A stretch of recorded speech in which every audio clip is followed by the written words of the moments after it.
Hello good morning Odisha मु शिवा आज गुरुत्वपूर्ण खबर गुड़िक आपण मानक जनइबी न्यूज गुड़िक भल लगे निश्चित भाव में गोटे लाइक करी चैनल को सब्सक्राइब करनेबी। तो चलतु आज गुरुत्वपूर्ण खबर पर नजर पकईवा। नंबर 1 सरकारी कर्मचारी को बड़ उपहार एप्रिल 1 रु कार्यकारी हेब यूपीएस यूनिफाइड पेंशन स्कीम संबंध में केंद्र सरकार एक विज्ञप्ति जारी करिसेंती। विज्ञप्ति अनुसार ए योजना एप्रिल 1 2025 कार्यकारी हेब। उभय पुराना पेंशन स्कीम ओपीएस एवं एनपीएस को मिसाई यूपीएस स्कीम तैयारी करा जायछि। ए योजनार उद्देश्य अवसर प्राप्त कर्मचारी मानक एक निर्दिष्ट पेंशन राशि देव। सरकार द्वारा 24 जनवरी 2025 जारी करा जायतिबा विज्ञप्ति अनुसार यूपीएस केवल किसी निर्दिष्ट शर्तर योग्य कर्मचारी उपलब्ध हेब। जो कर्मचारी मैंने अति कम 10 वर्ष काम करिबा परि अवसर नेबे सेमाने अवसर तारीखरु निश्चित पेंशन पाइबे। नंबर 2 जगातु जादूगर को मिला इंडियन म्यूजिक अवार्ड ओडिया भजन को जातीय स्तर में सम्मान। कोटी ओडिया मौडमणि महाप्रभु श्री जगन्नाथ को नहीं होइतिबा ओडिया आध्यात्मिक भजन जगातु जादूगर को मिली इंडियन म्यूजिक अवार्ड 2024। हंगामा आर्टिस्ट अलाउडर पक्षर मायानगरी मुंबई में सम्मान प्रदान करा जायछि। ग्रांड फाइनाल रे यह सम्मान ग्रहण करिसेंती ओडिया पुओ तथा जगातु जादूगर कंठशिल्पी अभिजीत मिश्र। जातीय स्तर में ओडिया भजन को स्वीकृति मिलिबा ओडिशा पाई गर्व एवं गौरव विषय होइतिबा बेले यह समस्त जगन्नाथ प्रेमी एक भल खबर। श्री मंदिर परिक्रमा प्रकल्प समय तैयारी होइतिबा एई भावभक्ति भरा भजन को संगीत लेखक रामकृष्ण बारिक लिखितिबा बेले यार कंठदान निज अभिजीत मिश्र करथिले।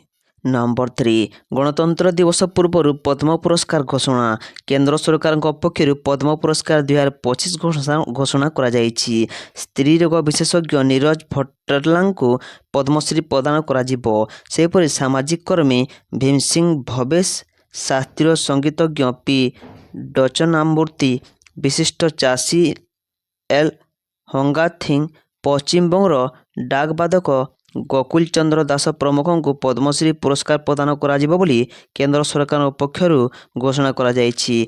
1954 मसीह प्रतिवर्ष साधारणतंत्र दिवस अवसर में यह पुरस्कार घोषणा करा जाय आसुअछि। नंबर 4 गणतंत्र दिवस पूर्व संध्यारे देशवासी को संबोधन कले राष्ट्रपति। साधारणतंत्र दिवस अव्यवहित पूर्व राष्ट्रपति संबोधन। साधारणतंत्र दिवस गोटे दिन पूर्व राष्ट्रपति द्रौपदी मुर्मू देशवासी को संबोधन करिसेंती। से कहते 75 वर्ष भितर भारत द्रुत गति आगक बढ़ुछि। अनेक स्वाधीनता संग्रामी विषय में आम जाणु। यार गुरुत्व दे एथर बिरसा मुंडा 150तम मूर्ति पालिलु। नंबर 5 कला साहित्य चिकित्सा क्षेत्र में अवदान पर ओडिशार 4 जन को पद्मश्री। साधारणतंत्र दिवस अवसर में भारत सरकार गृह मंत्रालय पक्षर शनिवार सन्ध्या पद्म पुरस्कार घोषणा करा जायछि। कला समाजसेवा चिकित्सा शिल्प साहित्य क्रीड़ा आदि क्षेत्र में उल्लेखनीय अवदान पर मोट 139 जन विशिष्ट व्यक्ति को भारत सरकार पद्म पुरस्कार सम्मानित करेंगे। तालिका ओडिशार 4 जन अछंती सेमाने अद्वैत चरण गणनायक दुर्गाचरण रणबीर प्रतिभा शतपथी और अशोक कुमार महापात्र। गृह मंत्रालय पक्षर जारी होता विज्ञप्ति अनुसार कला क्षेत्र में गुरुत्वपूर्ण अवदान पर अद्वैत चरण गणनायक चिकित्सा क्षेत्र में उल्लेखनीय सफलता पर डॉक्टर अशोक कुमार महापात्र कला पर दुर्गाचरण रणबीर और साहित्य एवं शिक्षा पर प्रतिभा शतपथी को पद्मश्री पर मनोनीत करा जायछि। नंबर 6 76तम साधारणतंत्र दिवस में 95 जवान को वीरता पदक प्रदान करा जिवो। 76तम साधारणतंत्र दिवस अवसर में गृह मंत्रालय पक्षर जारी करा जायतिबा एक निर्देशनामा जरिया राज्य और केंद्रीय पुलिस बाहिनी अग्निशम सेवा होमगार्ड एवं बेसामरिक सुरक्षा और संशोधन सेवार कर्मचारी मानक मोट 95टी वीरता पदक प्रदान करने को घोषणा करा जायछि। प्रतिरक्षा मंत्रालय द्वारा जारी करा जायतिबा 2टी शौर्य चक्र समेत समस्त केंद्र और राज्य पुलिस बाहिनी मध्य ସିଆର୍ପିଏଫ୍କୁ ସର୍ବାଧିକ 21ଟି ପୋଲିସ ବୀରତା ପଦକ ପ୍ରଦାନ କରାଯାଇଛି। ନମ୍ବର 7 ବିଜେପି ଆତ୍ମସମର୍ପଣ କରି ସାରିଲାଣି। ଦିଲ୍ଲୀରେ ବିଧାନସଭା ନିର୍ବାଚନ ପାଇଁ ପ୍ରଚାର ଜୋରସୋରରେ ଚାଲିଛି। ବିଜେପି, କଂଗ୍ରେସ ଓ ଆମ୍ ଆଦମୀ ପାର୍ଟି ଜୋରଦାର ପ୍ରଚାର କରୁଥିବା ବେଳେ ନେତାମାନେ ଏବେ ଆରୋପ ପ୍ରତ୍ୟାରୋପ କରୁଛନ୍ତି। ଆଜି ବିଜେପି ନିଜ ଇସ୍ତାହାରର ତୃତୀୟ ଭାଗ ପ୍ରକାଶ କରିଛି। ଅମିତ ଶାହ ଏହି ସଂକଳ୍ପ ପତ୍ର ଉନ୍ମୋଚନ କରିଥିଲେ। ଏବେ ଆମ୍ ଆଦମୀ ପାର୍ଟିର ରାଷ୍ଟ୍ରୀୟ ସଂଯୋଜକ ଏବଂ ପୂର୍ବତନ ମୁଖ୍ୟମନ୍ତ୍ରୀ ଅରବିନ୍ଦ କେଜରିୱାଲ ଏହାକୁ ଟାର୍ଗେଟ କରିଛନ୍ତି। ନମ୍ବର 8 ଦ୍ୱିତୀୟ ଟି-20 ଇଂଲଣ୍ଡକୁ 2 ୱିକେଟରେ ହରାଇଲା ଭାରତ। ଚେନ୍ନାଇର ଏକ ଚିଦାମ୍ବରମ ଷ୍ଟାଡିୟମରେ ଶନିବାର ଖେଳାଯାଇଥିବା ଦ୍ୱିତୀୟ ଟି-20ରେ ଇଂଲଣ୍ଡକୁ 2 ୱିକେଟ ପରାସ୍ତ କରିଛି ଭାରତ। ଏହି ବିଜୟ ସହ ଭାରତ ସିରିଜରେ 2-0ରେ ଅଗ୍ରଣୀ ହୋଇଯାଇଛି। ଇଂଲଣ୍ଡ ଦ୍ୱାରା ରଖାଯାଇଥିବା 166 ରନର ଲକ୍ଷ୍ୟକୁ ଭାରତ 19 ଓଭରରେ 8 ୱିକେଟ ହରାଇ ହାସଲ କରିନେଇଥିଲା। ଭାରତ ବ୍ୟାଟିଂ ବିପର୍ଯ୍ୟୟର ସମ୍ମୁଖୀନ ହୋଇଥିଲେ ବି ତିଲକ ବର୍ମାଙ୍କ ମ୍ୟାଚ୍ ବିଜୟୀ 72 ରନ୍ ବଳରେ ଭାରତ ବିଜୟ ହାସଲ କରିଥିଲା। ନମ୍ବର 9 ବିଭିନ୍ନ ଜିଲ୍ଲା ପାଇଁ ସଭାପତି ଘୋଷଣା କଲା ବିଜେପି। ତୃଣମୂଳ ସ୍ତରରେ ସଂଗଠନକୁ ସୁଦୃଢ଼ କରିବା ପାଇଁ ଭାରତୀୟ ଜନତା ପାର୍ଟି ବିଜେପିର ଓଡ଼ିଶା ଶାଖା ବିଭିନ୍ନ ଜିଲ୍ଲାରେ ସଭାପତିଙ୍କ ନାମ ଘୋଷଣା କରିଛି। ବିଜେପି କଟକ ଜିଲ୍ଲା ପାଇଁ ସୁକାନ୍ତ ବିଶ୍ୱାଳଙ୍କୁ ସଭାପତି କରିଛି। ଦେବେନ୍ଦ୍ରନାଥଙ୍କୁ ପୁରୀ, ରାହାସ ବିହାରୀ ବେହେରାଙ୍କୁ ଢେଙ୍କାନାଳ ଜିଲ୍ଲା ବିଜେପି ସଭାପତି କରିଛି। ଗଞ୍ଜାମରେ ସରୋଜ ସାବତ ଏବଂ ବଲାଙ୍ଗୀରରେ ଶ୍ରୀବତ୍ସ ବେହେରା ଜିଲ୍ଲା ସଭାପତି ହୋଇଅଛନ୍ତି। ଆଜି ପ୍ରଥମ ଦିନରେ 23ଟି ସାଂଗଠନିକ ଜିଲ୍ଲାର ଜିଲ୍ଲା ସଭାପତିଙ୍କ ନାମ ଘୋଷଣା ହେବାର କାର୍ଯ୍ୟକ୍ରମ ରହିଛି।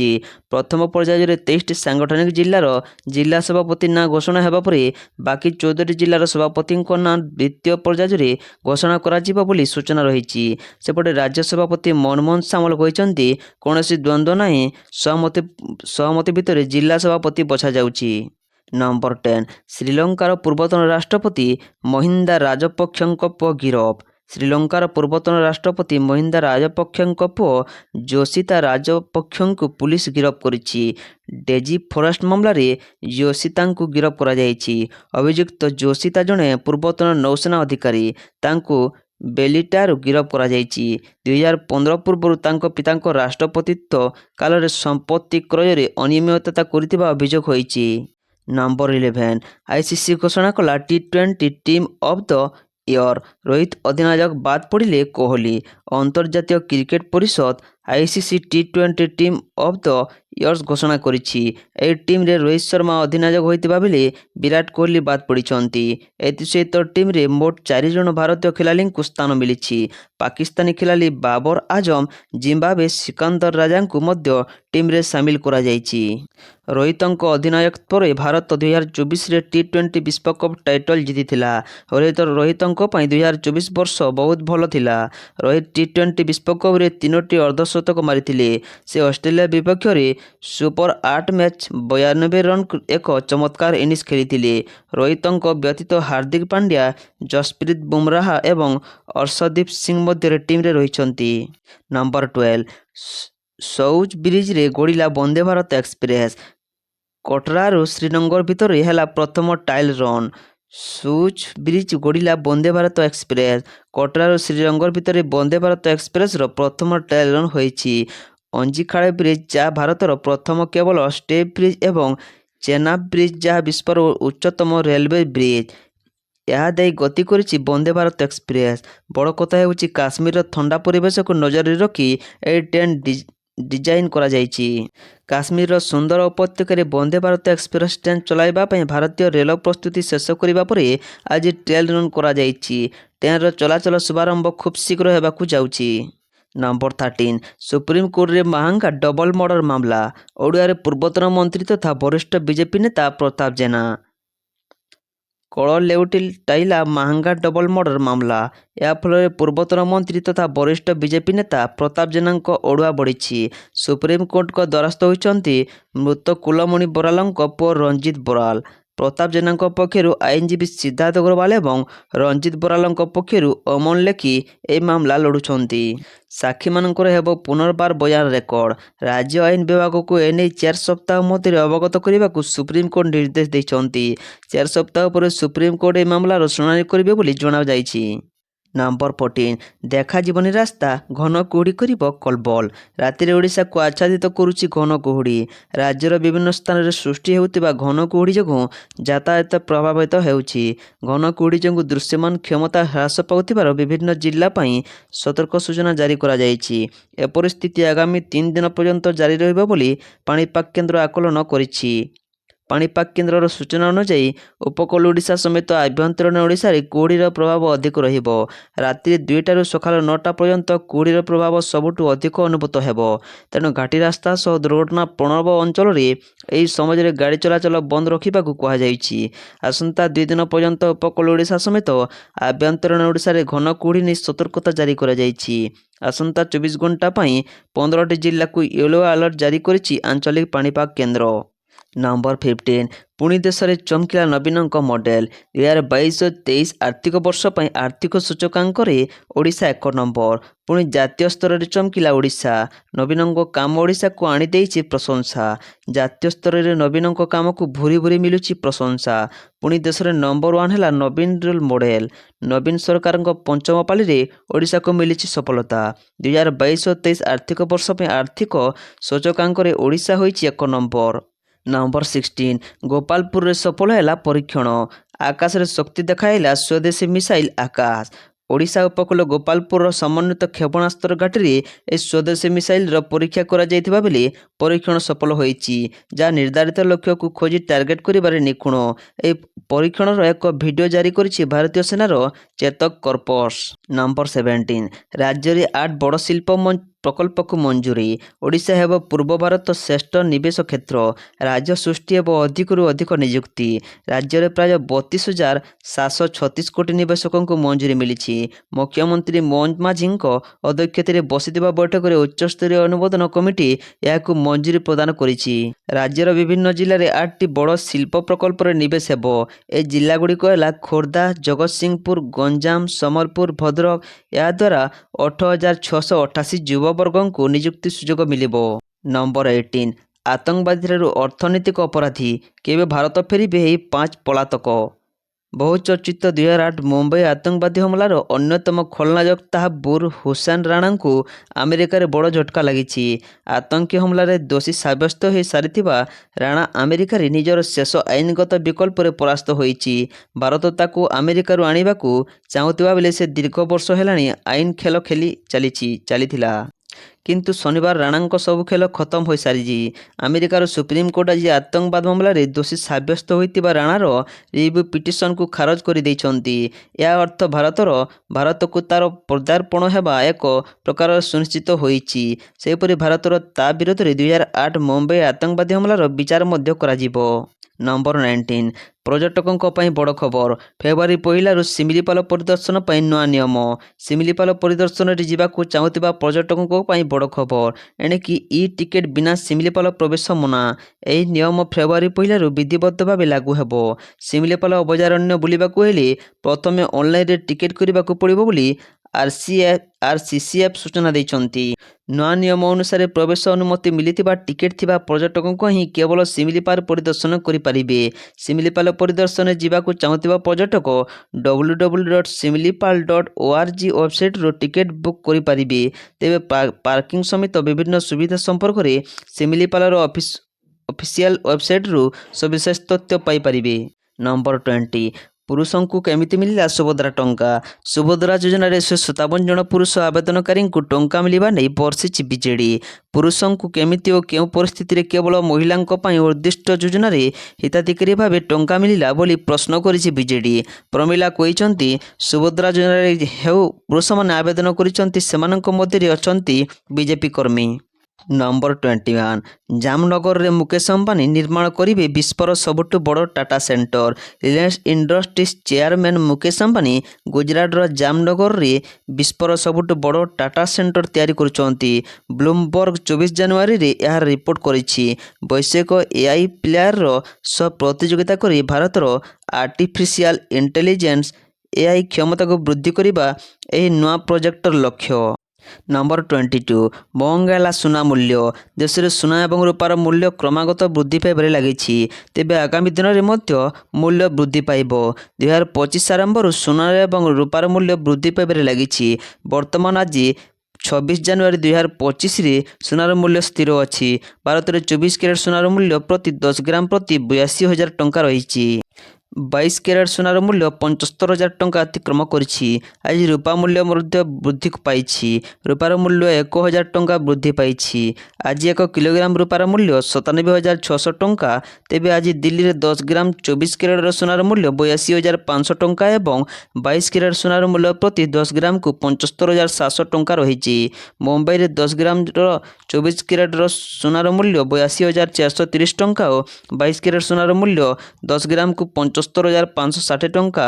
କୋଲକାତାରେ 22 କ୍ୟାରେଟ୍ ସୁନାର ମୂଲ୍ୟ ପ୍ରତି 10 ଗ୍ରାମ 75,560 ଟଙ୍କା ଓ 24 କ୍ୟାରେଟ୍ ସୁନାର ମୂଲ୍ୟ ପ୍ରତି 10 ଗ୍ରାମ ପାଇଁ 81,430 ଟଙ୍କା ରହିଛି। ନମ୍ବର 23 ଫେବୃଆରୀ 5ରେ ମହାକୁମ୍ଭରେ ବୁଡ଼ ପକାଇବେ ମୋଦି। ଦୀର୍ଘ 144 ବର୍ଷ ପରେ ପ୍ରୟାଗରାଜର ପବିତ୍ର ଭୂମିରେ ଚାଲିଛି ମହାକୁମ୍ଭ ମେଳା। ଆଉ ଏନେଇ ବିଶ୍ୱର କୋଣ ଅନୁକୋଣରୁ ଆସିଥିବା ଶ୍ରଦ୍ଧାଳୁଙ୍କ ବୁଡ଼ରେ ମୁଖରିତ ହେଉଛି ପବିତ୍ର ଧାମ। ଏହି ଭବ୍ୟ ମେଳାରେ ଲକ୍ଷାଧିକ ସଂଖ୍ୟାରେ ସାଧୁ ମହାତ୍ମା ବାବା ସ୍ୱାଧୀଙ୍କ ମେଳ ହେଉଛି। ସାଧନାଙ୍କ ଜୀବନର ଶୃଙ୍ଗାର କରିଥିବା ଅନେକ ବିଚିତ୍ର ବାବାଙ୍କୁ ଏହି ମେଳାରେ ଦେଖିବାକୁ ମିଳିଛି। ଏହାରି ମଧ୍ୟରେ ପ୍ରଧାନମନ୍ତ୍ରୀ ନରେନ୍ଦ୍ର ମୋଦି 5 ଫେବୃଆରୀରେ ମହାକୁମ୍ଭରେ ସ୍ନାନ କରିବେ ବୋଲି ତାଙ୍କର କାର୍ଯ୍ୟକ୍ରମ ଘୋଷଣା କରାଯାଇଛି। ସେଦିନ କଂଗ୍ରେସ ରାଜ୍ୟ ସଭାପତି ଅଜୟ ରାୟ ମଧ୍ୟ ତ୍ରିବେଣୀରେ ବୁଡ଼ ପକାଇବେ। ତେବେ କଂଗ୍ରେସ ପ୍ରଦେଶ ଅଧ୍ୟକ୍ଷଙ୍କ ଦଳର ଆଉ କେତେଜଣ ନେତା ପଦାଧିକାରୀ ମଧ୍ୟ ସେହିଦିନ ବୁଡ଼ ପକାଇବେ। ନମ୍ବର 24 ଏଥର ଲୋକଙ୍କ ବଜେଟ୍ ହେବ।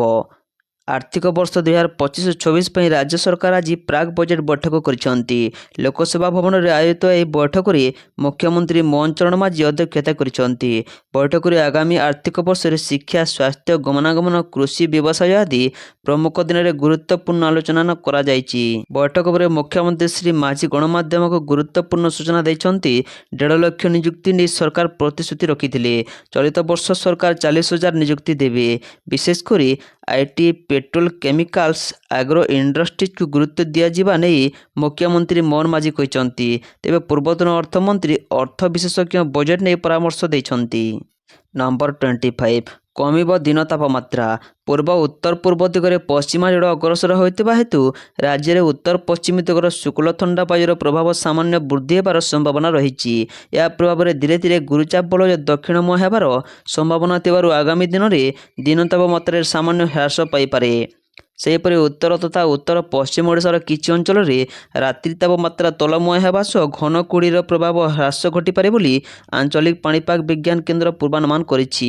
ତେବେ ଶୁକ୍ରବାର ମୟୂରଭଞ୍ଜ, ବାଲେଶ୍ୱର, ଭଦ୍ରକ, ଜଗତସିଂହପୁର, କେନ୍ଦ୍ରାପଡ଼ା, କଟକ, ଢେଙ୍କାନାଳ, ଖୋର୍ଦ୍ଧା, ପୁରୀ, ଯାଜପୁର ଏବଂ କେନ୍ଦୁଝର ଜିଲ୍ଲାର ଅନେକ ସ୍ଥାନରେ ଘନ କୁହୁଡ଼ିର ଆଚ୍ଛାଦନ ଦେଖିବାକୁ ମିଳିଥିଲା। ସର୍ବାଧିକ ତାପମାତ୍ରା ପାରଳାଖେମୁଣ୍ଡି ଓ ଝାରସୁଗୁଡ଼ାରେ 33.8 ଡିଗ୍ରୀ ସେଲସିୟସ୍ ରେକର୍ଡ କରାଯାଇଥିବା ବେଳେ ସର୍ବନିମ୍ନ ତାପମାତ୍ରା ଫୁଲବାଣୀରେ 10.5 ଡିଗ୍ରୀ ରହିଥିଲା। ନମ୍ବର 26 ପଦ୍ମ ପୁରସ୍କାର 2025 ଘୋଷଣା କଲେ ସରକାର। ଜାଣନ୍ତୁ କାହା କାହାକୁ ମିଳିବ ଆୱାର୍ଡସ୍। ସାଧାରଣତନ୍ତ୍ର ଦିବସ ଅବସରରେ ଶନିବାର ଜାନୁଆରୀ 2025 ତାରିଖ କେନ୍ଦ୍ର ସରକାର ପଦ୍ମ ପୁରସ୍କାର 2025ର ବିଜେତାଙ୍କ ନାମ ଘୋଷଣା କରିଛନ୍ତି। ଦେଶର ସର୍ବୋଚ୍ଚ ବେସାମରିକ ସମ୍ମାନ ମଧ୍ୟରୁ ଅନ୍ୟତମ ପଦ୍ମ ବିଭୂଷଣ, ପଦ୍ମଭୂଷଣ ଓ ପଦ୍ମଶ୍ରୀ ଭୀମ ସିଂ ଭବେଶ, ଡକ୍ଟର ନିର୍ଜା ଭଟ୍ଟଲା, ଆଥଲେଟ୍ ହରବିନ୍ଦର ସିଂଙ୍କୁ ପଦ୍ମ ପୁରସ୍କାର ପ୍ରଦାନ କରାଯିବ। ସେହିଭଳି ସ୍ତ୍ରୀ ରୋଗ ବିଶେଷଜ୍ଞ ନୀରଜ ଭଟ୍ଟଲାଙ୍କୁ ପଦ୍ମଶ୍ରୀ ଓ ସାମାଜିକ କର୍ମୀ ଭୀମ ସିଂ ଭବେଶଙ୍କୁ ପଦ୍ମଶ୍ରୀ ପୁରସ୍କାର ପ୍ରଦାନ କରାଯିବା ନେଇ ଘୋଷଣା କରାଯାଇଛି। ନମ୍ବର 27 ମିଶନ ଶକ୍ତି କୋଣ ଦେଖା ପ୍ରତିବାଦରେ ରଣହୁଙ୍କାର। ବାରିପଦାରେ 6,000 ମହିଳାଙ୍କୁ ଆନ୍ଦୋଳନ। ବିଭିନ୍ନ କ୍ଷେତ୍ରରେ ସକ୍ରିୟ ଥିବା ମିଶନ ଶକ୍ତିକୁ ବିଜେପି ସରକାର ଅଣଦେଖା କରୁଛନ୍ତି। ଏହାର ପ୍ରତିବାଦରେ ମୟୂରଭଞ୍ଜର ହଜାର ହଜାର ମହିଳା ଆଜି ସରକାରଙ୍କ ବିରୋଧରେ ରଣହୁଙ୍କାର ଦେଇଛନ୍ତି। ମିଶନ ଶକ୍ତିର ପୁନର୍ଗଠନ ବିରୋଧ ତଥା ସ୍ଥାୟୀ ନିଯୁକ୍ତି ଦାବିରେ 6,000 ମହିଳା ବାରିପଦାରେ ବିକ୍ଷୋଭ ପ୍ରଦର୍ଶନ କରିବା ସହ ଜିଲ୍ଲାପାଳଙ୍କୁ କାର୍ଯ୍ୟାଳୟରେ ଧସାଇ ପଶିଛନ୍ତି। ନମ୍ବର 28 ଫେବୃଆରୀ 21ରୁ ମେଟ୍ରିକ୍ ପରୀକ୍ଷା। ଏଥର ପ୍ରଶ୍ନପତ୍ର ନମ୍ବରିଂ ବ୍ୟବସ୍ଥା। ଫେବୃଆରୀ 21 ତାରିଖରୁ ଆରମ୍ଭ ମାଟ୍ରିକ ପରୀକ୍ଷା। ଏହା ପୂର୍ବରୁ ବଡ଼ ନିଷ୍ପତ୍ତି ନେଇଛି ମାଧ୍ୟମିକ ଶିକ୍ଷା ପରିଷଦ। ବିଗତ କିଛି ବର୍ଷ ହେଲା ମାଟ୍ରିକ ପରୀକ୍ଷାରେ ବିଭ୍ରାଟ ହୋଇଥିବା ନେଇ ଖବର ଆସିଛି। ଏହାଦ୍ୱାରା ଭଲ ଶିକ୍ଷକ, ଛାତ୍ରଛାତ୍ରୀ ଓ ଅଭିଭାବକଙ୍କୁ ନିରାଶ ହେବାକୁ ପଡ଼ୁଛି। ଦଶମ ଶ୍ରେଣୀ ବାର୍ଷିକ ପରୀକ୍ଷା 2025ର ପ୍ରଶ୍ନପତ୍ର ଭାଇରାଲ ରଖିବାକୁ ମାଧ୍ୟମିକ ଶିକ୍ଷା ବୋର୍ଡ ବଡ଼ ପଦକ୍ଷେପ ନେଇଛି। ବୋର୍ଡ ପକ୍ଷରୁ କୁହାଯାଇଛି ଯେ ଚଳିତ ଥର ଦଶମ ଶ୍ରେଣୀର ବୋର୍ଡ ପରୀକ୍ଷା ପାଇଁ ପ୍ରଶ୍ନପତ୍ର ନମ୍ବରିଂ ବ୍ୟବସ୍ଥା କରାଯିବ। ପ୍ରଶ୍ନପତ୍ରକୁ ନମ୍ବରିଂ କରାଯିବା ସହ ଏଥିରେ ୱାଟରମାର୍କ ଲାଗିବ। ବାରକୋଡ୍ ସହ ସିକ୍ୟୁରିଟି କୋଡ୍ ମଧ୍ୟ ରହିବ। ଚଳିତ ବର୍ଷଠୁ ପ୍ରଶ୍ନପତ୍ରରେ ରହିବ ୱାଟରମାର୍କ। ଫଳରେ ପ୍ରଶ୍ନପତ୍ର ଭାଇରାଲ ହେଲେ କେଉଁଠି ହୋଇଛି ତାହା ଜଣାପଡ଼ିବ। ଏନେଇ ବୋର୍ଡ କାର୍ଯ୍ୟାଳୟ ପକ୍ଷରୁ ଗଣମାଧ୍ୟମକୁ ସୂଚନା ଦିଆଯାଇଛି।